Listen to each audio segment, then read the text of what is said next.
Pessoal, vamos voltar agora a falar sobre um assunto muito importante, sobre jornada de trabalho, com o assunto horas extras. Além disso, nós iremos tratar também sobre a compensação da jornada de trabalho.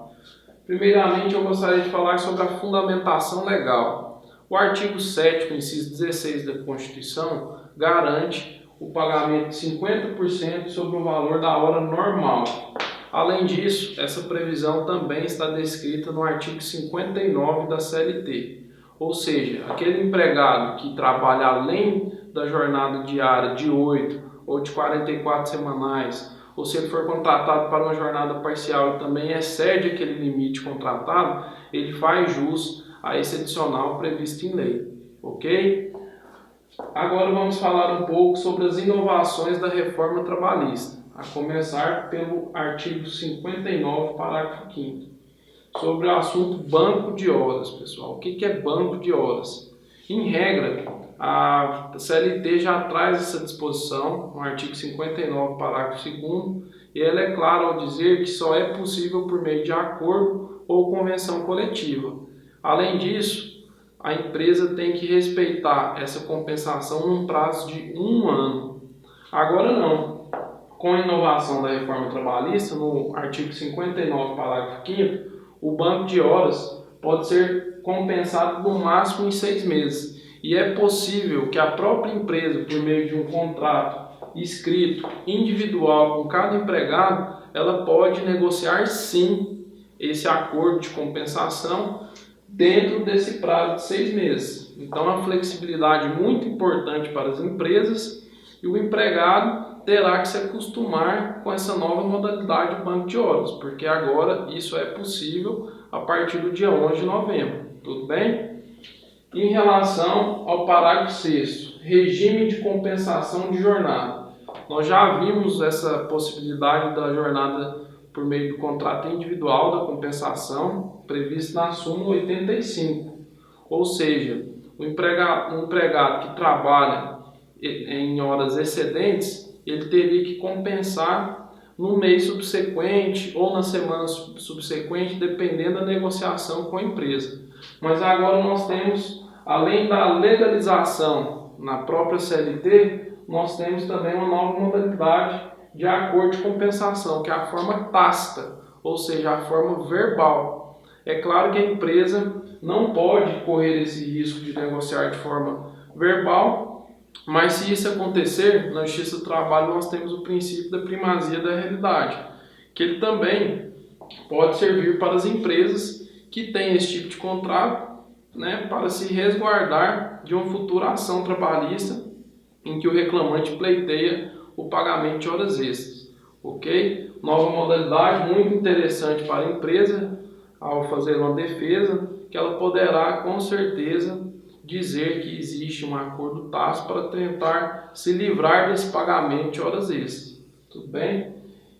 E outro detalhe muito importante, se houver qualquer tipo dessas modalidades de compensação, individual, tácito ou escrito, essa compensação agora deverá ocorrer no mesmo mês, ou seja, ela não poderá deixar o mês seguinte para efetuar essa compensação, entenderam? Tem que ser no mesmo mês. Tomem cuidado com esse prazo para compensação. No contrato deverá constar que deverá ser no mesmo mês. E em relação ao pagamento, se a empresa não conseguir compensar todas as horas extras trabalhadas pelo reclamante, pelo empregado, o que vai acontecer? No ato da rescisão contratual, ela deverá pagar todas as horas extras de acordo com a remuneração no mês daquela rescisão contratual. Ou seja, se houver variação de salário, principalmente nesse banco de horas aqui de 6 meses, a empresa não poderá levar em conta o valor daquela época, ela deverá observar o mês da rescisão. Essa será a base de cálculo para o pagamento das horas extras. E no próximo quadro, eu vou tratar de forma mais específica sobre a súmula 85 do TST, que é a súmula mais importante que trata sobre esse assunto de compensação de jornada de horas extras. Vamos dar continuidade ao assunto horas extras, com o entendimento já consolidado pelo TST através da súmula 85, que trata exatamente sobre o acordo de compensação das horas extras. Pessoal, eu quero deixar claro aqui o entendimento consolidado no inciso 4º do TST, que ele fala sobre a prestação de horas extras habituais. O que seria prestação de horas extras habituais? Aquela que o empregado faz todos os meses. O que a gente tem que entender aqui? Que hora extra não deveria ser uma regra, seria uma exceção.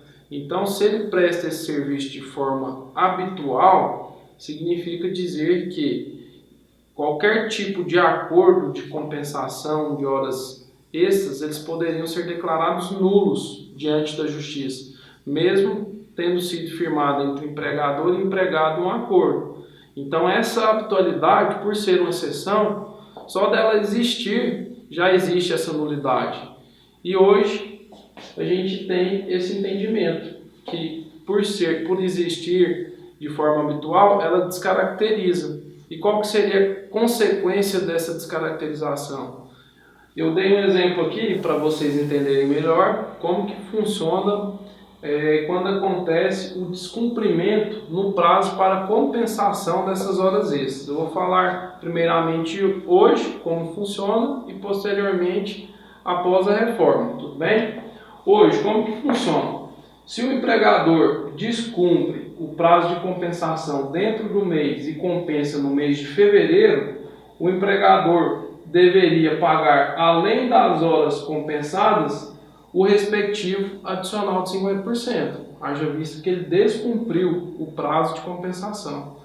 Com a nova reforma, por não existir essa descaracterização, as horas que esse empregado trabalhar em janeiro, as horas extras que ele trabalhar em janeiro, e o empregador compensar em fevereiro, elas não precisam ser pagas com o valor da hora e o adicional de 50%. Basta ele pagar apenas o adicional de 50%.